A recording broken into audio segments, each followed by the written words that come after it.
Teman-teman, kali ini saya sedang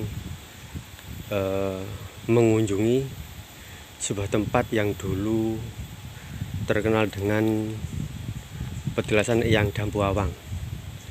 Eyang Dampu Awang adalah patih orang Jawa Dwipa.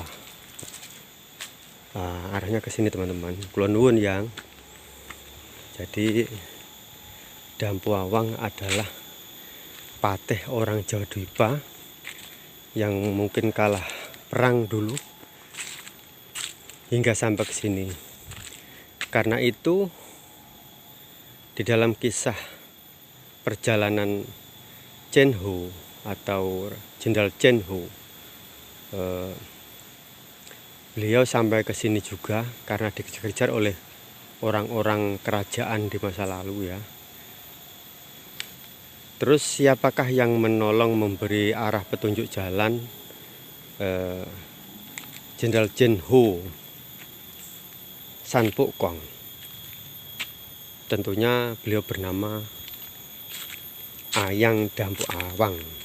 Kalau orang dulu menyebutnya Eyang bukan Eyang ya. Kalau Eyang itu dirubah setelah pengislaman tanah Jawa.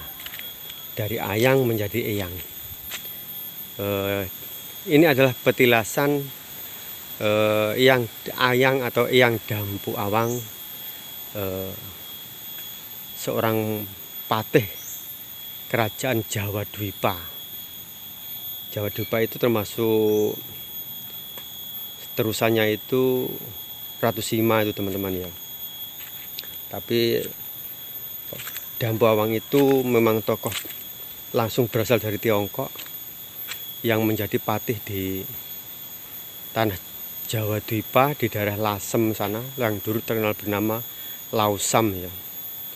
Setelah Indung Dewi menjadi Bre Lasem, Lasem Lausam menjadi Lasem. Seperti itu teman-teman ya.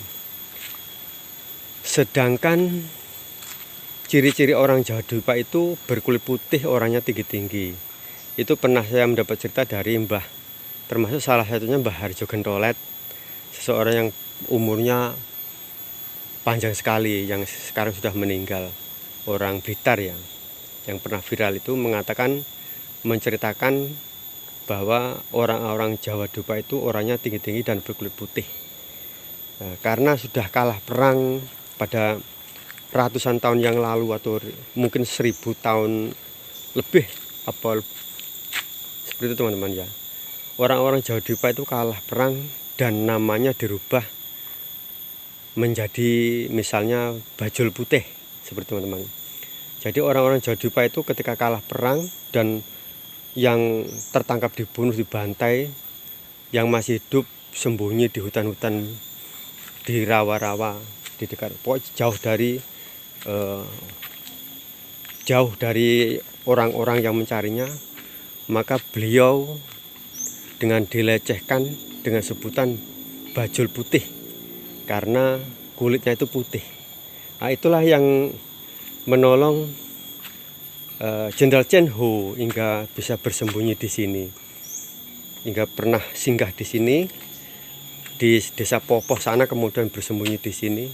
Nah, ini kebetulan ada makam yang mempunyai nama Bajul Putih.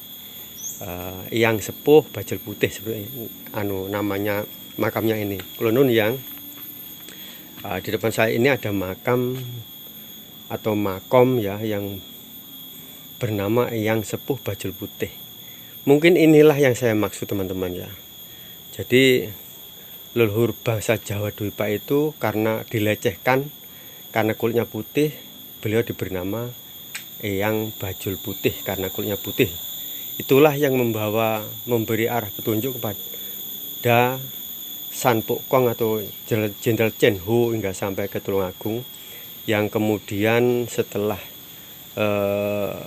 bisa menyamar menjadi orang biasa, Jenderal Chen Ho akhirnya bisa kembali lagi ke Ujung Galuh atau Surabaya dan sekitarnya.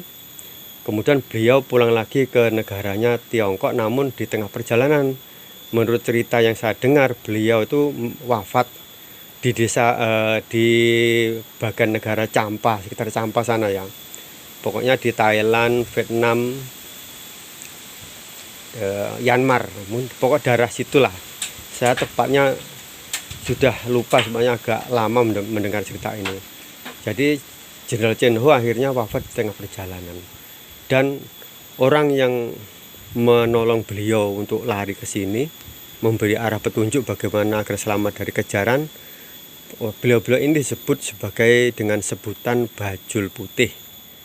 Seperti teman-teman ya. Jadi saya juga sudah meminta izin sama eyangnya ini untuk bercerita. Jadi seperti itu teman-teman ya. Kali ini saya mau naik ke atas, mau suatu hari di era tahun 90 saya mendapat kabar dari Raden Sumadi. Raden Sumadi itu orang Boyolali ya. Beliau dulu sering bertapa di sini, yang menceritakan kepada saya bahwa di sini ada makam orang Tionghoa atau orang Tiongkok ya. Itu sebagai bukti Jenderal Chen Ho atau orang-orang Jawa Dwipa di masa lalu itu pernah tinggal di sini. Sebentar teman-teman, saya mau sembahyang dulu, mendoakan eyang-eyang di sini.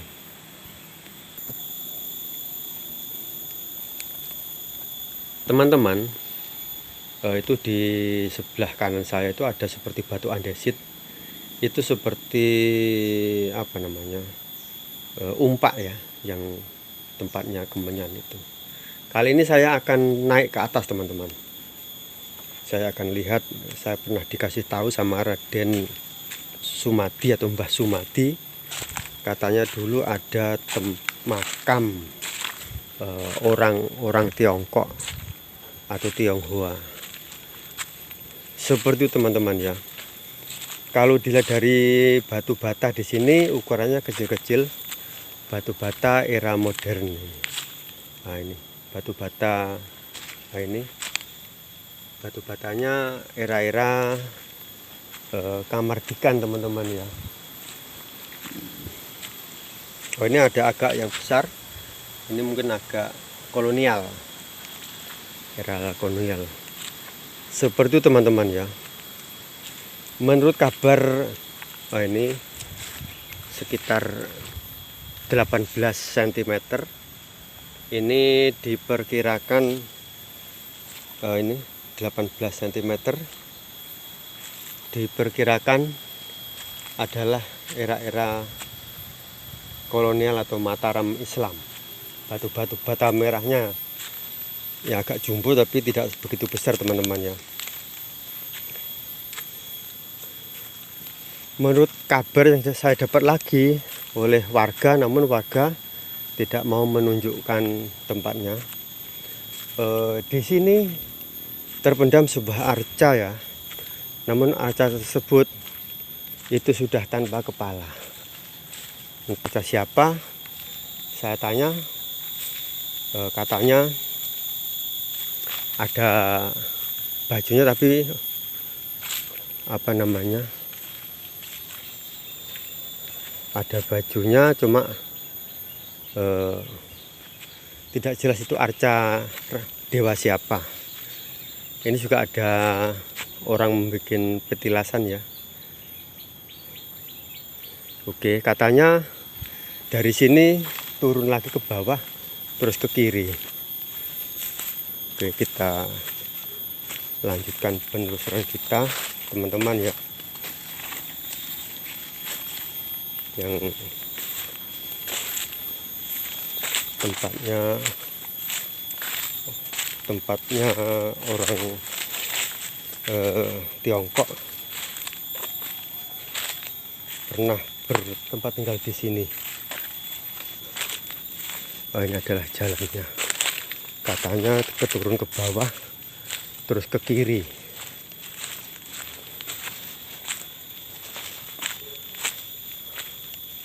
Waduh, sudah roboh teman-teman. Oke. Nah, inilah yang dimaksud apa namanya, orang Tiongkok pernah sampai di sini, atau Jenderal Chen Ho atau Dampu Awang pernah sampai di sini oleh anak cucunya juga pernah dikunjungi. Nah, ini di atas ini teman-teman ya. Mungkin ini adalah tempat ibadah orang Tionghoa yang pernah datang ke sini dulu. Mungkin yang pernah datang ke sini sekarang sudah tidak ada ya. Tapi kita lihat batu, kalau batu batanya ini batu bata kemerdekaan. Oke. Permisi Mbah.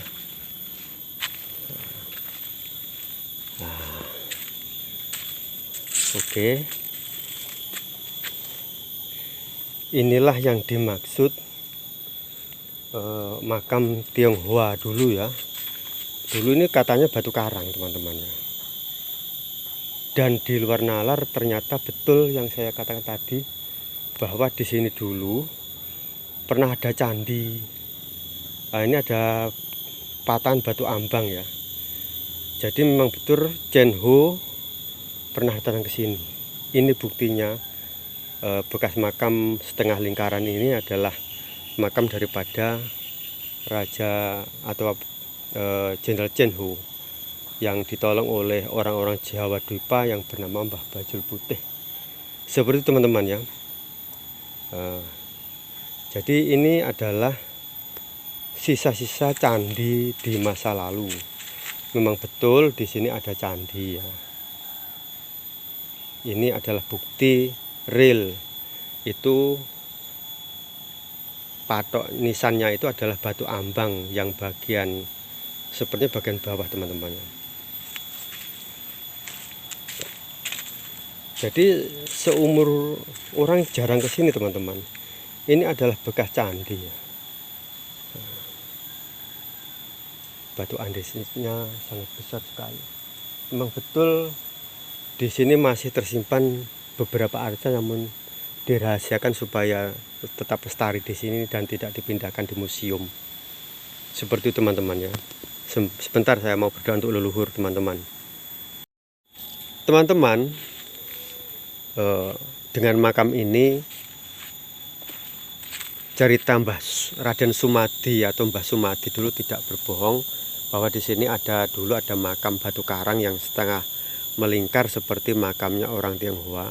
Itu tanda bahwa Laksamana Chen Ho pernah sampai ke sini karena dikejar-kejar oleh orang-orang musuhnya di masa lalu. Dan beliau dituntun oleh seorang tokoh dan pasukannya yang bernama Bajul Putih. Karena di dalam cerita Laksamana Chen Ho itu beliau setelah kapalnya tenggelam diserang oleh Joko Dole, kalau dalam cerita waktu itu beliau lari ke Selara Selatan dan menaik Bajul Putih. Jadi yang dimaksud Bajul Putih itu adalah jukung atau sampan ya. Sedangkan yang melarikan itu beliau bernama Eyang Bajul Putih. Sebutan Bajul Putih itu karena itu adalah nama-nama pelecehan yang dikasihkan kepada musuh yang kalah. Karena orang-orang Jawa Dupa itu kulitnya putih, maka beliau disebut Bajul Putih. Nah, untuk bukti yang lebih, untuk nanti saya ketika mencari tidak ketemu teman-teman ya. Karena tempat yang dikatakan orang-orang tua yang bernama Soko Sewu itu saya cari nggak ketemu. Karena sudah terpendam di utara gunung ini di tengah sawah. Jadi tidak ketemu teman-teman ya. Akhirnya itu sebagai bukti bahwa orang Jawa Dupa itu rumahnya panjang papan seperti orang Dayak Kalimantan. Karena apa? Orang Dayak Kalimantan itu juga termasuk anak cucu daripada orang Jawa Dwipa. Mereka beragama Kanung teman-teman ya. Ini banyak sekali batu andes sebetulnya. Semoga semua makhluk itu berbahagia. Seperti itu teman-teman ya. Dan ternyata setelah sampai di sini ada kehidupan yang lebih klasik. Ada sebuah candi ya ini dulunya dengan sisa batu ambang. Nah ini teman-teman ya, sisa batu ambang seperti ini teman-teman, dan beberapa pecahan batu andesit. Jadi untuk menghormati kepahlawan Sang Laksamana Chen Ho, anak cucu daripada Tiongkok pernah datang ke sini dan sembahyang di sini. Kemudian mereka menghadiahi sebuah masjid hijau yang didirikan di Sidoarjo ya, guna untuk menghormati kepahlawan Laksamana Chenho di Jawa Timur ini teman-teman, yang kabarnya pernah sampai ke Ngrowo. Ini adalah buktinya. Namun makam ini sekarang sudah dibangun baru, karena yang lama itu batu karangnya sudah aus, mungkin di bawahnya ini atau gimana, saya juga kurang paham karena sudah dibangun seperti itu teman-teman ya. Seperti itu teman-teman yang dapat saya sampaikan di dalam pertemuan kali ini. Jas merah jangan sekali-kali melupakan sejarah. Salam mulia, salam budaya, salam Nusantara.